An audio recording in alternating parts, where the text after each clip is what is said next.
இன்னைக்கு தமிழ்நாட்டில் ஆல்மோஸ்ட் எல்லார் வீட்லேயும் வெண்பொங்கல் சாம்பார் இருக்கும். இது ஹார்வெஸ்ட் ஃபெஸ்டிவல், தமிழில் அறுவடை திருநாள். இது எந்த மதத்தை சேர்ந்தவங்களாக இருந்தாலும் சரி, கண்டிப்பாக நம்ம எல்லாரும் சேர்ந்து செலிப்ரேட் பண்ணணும்.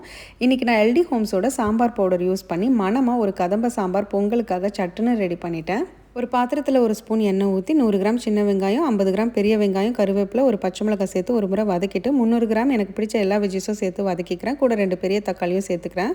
அடுத்து நம்ம செஃப் தாமஸரோட எல்டி ஹோம் சாம்பார் பவுடர் 3 ஸ்பூன் சேர்த்துக்கோங்க.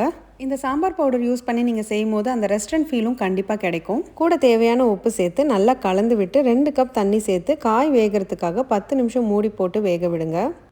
அடுத்து 200 கிராம் பருப்பை வேக வச்சு சேர்த்துக்கோங்க. சாம்பார் கன்சிஸ்டன்சி எப்படி வேணுமோ அதுக்கேற்ற மாதிரி தண்ணி கூடவோ குறைச்சலாவோ சேர்த்துக்கோங்க. ஃபைனலி ஒரு லெமன் சைஸ் புளியை கரைச்சி சேர்த்துக்கோங்க. ஒரு கொதி வந்ததும் சாம்பாருக்கு நம்ம எப்பவும் தாளிக்கிற மாதிரி தாளித்து விடுங்க.